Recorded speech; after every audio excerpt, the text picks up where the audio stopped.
প্রথম বছর ও দুটা গজল গেছে এখানে। তো আসলে কি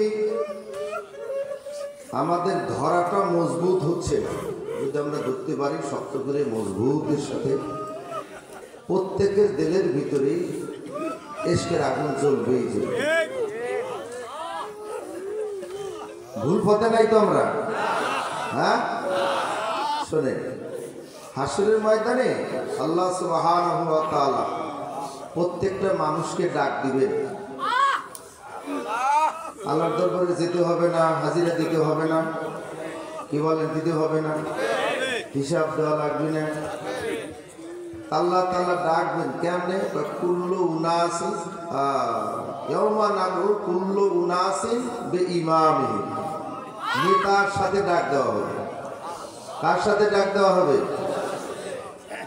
এখন আপনার হিসাব দিয়ে, হাসরের মাঠ তো কঠিন মাঠ, মাথার এক বিঘত দুপুরে সূর্যের তাপ দিতে থাকবে, নিচে তামার জমিন হবে। হিসাব যত তাড়াতাড়ি দিয়ে পার হওয়া যায়, এখন পার তো হতে পারবেন না, সিরিয়ালে যেই যাবেন বলবেন নেতার সাথে করে নিয়ে আসো। ইয়াউমা নাদউ কুল্লু উনাসিন বিইমামিহি, ইমাম নিয়ে আসো। এখন আপনাদের আমাদের ডাক যে সময় পড়বে, নেতা সহ আসা লাগবে। তো দৌড়াইতে থাকবো, খুঁজতে থাকবো আল্লামা রসুলপুরি কোথায় আছে।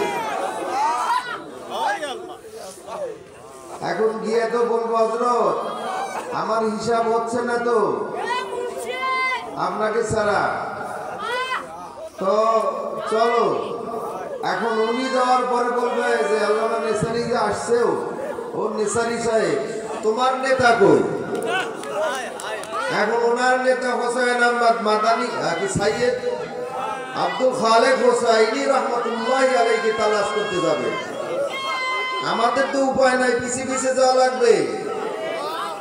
যখন হোসাইনি রহমতুল্লাহি আলাইহি, বর্ধমানি রহমতুল্লাহি আলাইহি তার কাছে যাওয়ার পর তিনিও দৌড়াবেন তার শায়েখ হোসেন আহমদ মাদানী রহমতুল্লাহি আলাইহি তালাশে। পুরা ময়দান একের পর এক দৌড়াদৌড়ি, কিসের জন্য? নেতার তালাশে। মাদানী রহমতুল্লাহি আলাইহি হাজী ইমদাদুল্লাহ মুহাজির মক্কি রহমতুল্লাহি আলাইহিকে তালাশ করবে। আরে তালাশ করে সবাইকে পাওয়াও যাবে, সুবহানাল্লাহ কন, সবাইকে পাওয়া যাবে, যার যার নেতাকে খুঁজে পাওয়া যাবে।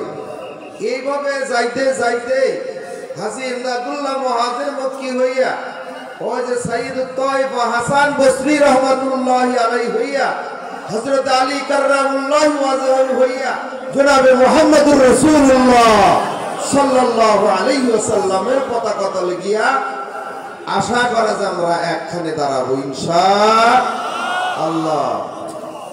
যদি আমাদের সেই ইতিকাদ, যদি আমাদের সেই মোহাব্বত আর শক্ত করে ধরা নেতা মানা যদি না হয়, যদি আমাদের নেতা এমন ব্যক্তি হয় যে জীবনে নামাজই পড়ে না, তাহলে কোন দিকে যাবেন?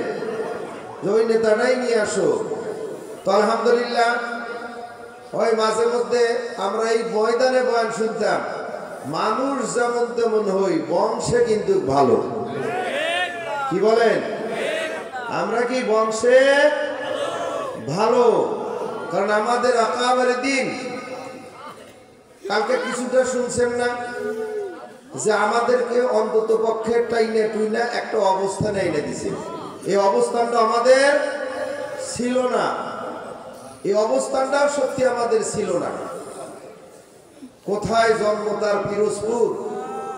তিনি এখানে আসলেন, আমি ওনাকে জিজ্ঞাসা করেছিলাম, আমি তো তখন ছোট, অনেক ছোট, আমি হযরতের কোলে ঘুমাইছি। 1981 সালে সর্বপ্রথম হযরতের সাথে আমার পরিচয়। তো হযরত দিকে আমি জিজ্ঞাসা করেছিলাম, হযরত এই যে আপনার দাদা আছে, বাবা আছে, মা আছে, ভাই বেরাদার সব রাইখে আপনি এই দেশে এসে এখানে অবস্থান করতেছেন, কারণটা কি? হয় যে আমি কি আসছি নাকি, আমার পাঠাইছি তাই আমি আসছি। এই গল্প আমরা অনেক শুনেছি। আল্লাহ রাসূল সাল্লাল্লাহু আলাইহি সাল্লাম স্বপ্নে তারা নির্দেশ দিয়েছেন, তাই এই এলাকায় এসে তিনি দরবার কায়েম করার লক্ষ্যে অবস্থান নিয়েছেন। তো পরবর্তীতে বললাম না, এছাড়া আরো কিছু কারণ আছে মনে হয়। এই এলাকায় যেখানে সড়কের মেলা টেলা হইতো, আশেপাশে গান বাজনা হইতো, এইখানে দুইজন সাহাবী শুয়ে আছে। এই ময়দানে নবীর দুইজন সাহাবী শুয়ে আছেন। তারা আবেদন করছেন, আল্লাহর হাবিব সেই জন্য বলছেন যে গানের আসর হবে না, গান বাজনা হবে না, সড়ক মেলা হবে না, হবে আল্লাহর জিকির। দেখছেন নি কোন থেকে কোন লাইন লাগে। আমার এলাকার এক মহিলা স্বপ্ন দেখে হযরতের কবর যেদিন দিয়ে গেলাম আমরা, তার দুদিন পরে আমাকে ফোন দিয়ে বলতেছে, বাবজান হযরতজির কবর কি মসজিদ মিম্বার থেকে একটু উত্তর দিকে? বললাম জি। যে ওই পাশে যে মাদ্রাসাটা আছে জীবনেও সে আসে নাই। বলে যে মাদ্রাসা ঘরটা আছে পশ্চিমে, আর মসজিদ এই মসজিদের দিকে বেশি কাছে নাকি? হ্যাঁ তাই তো। আমি দেখলাম যে ওখানে বেশ কয়েকজন লোক বৈশা কথা বলতেছেন, হযরতজি বৈশা আছে। একজন বলতেছেন যে ওই দুইজন সাহাবী, আর দুজন আল্লাহর নবীর সাহাবী।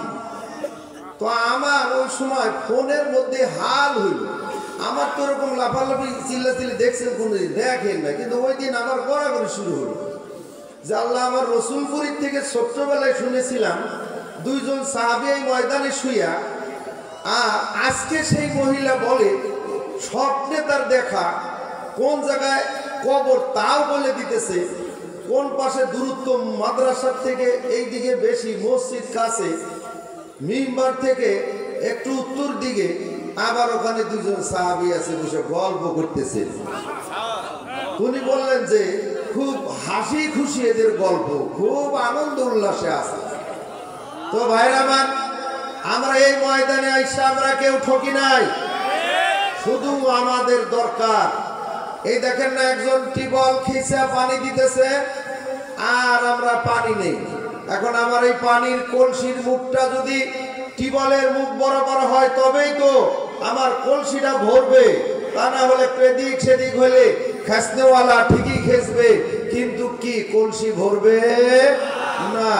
এখন আপনার আমার দায়িত্ব হলো কলসির মুখটা টিউবওয়েলের মুখ বরাবর করে ধরা। নারায়ে তাকবীর, লিল্লাহি তাকবীর।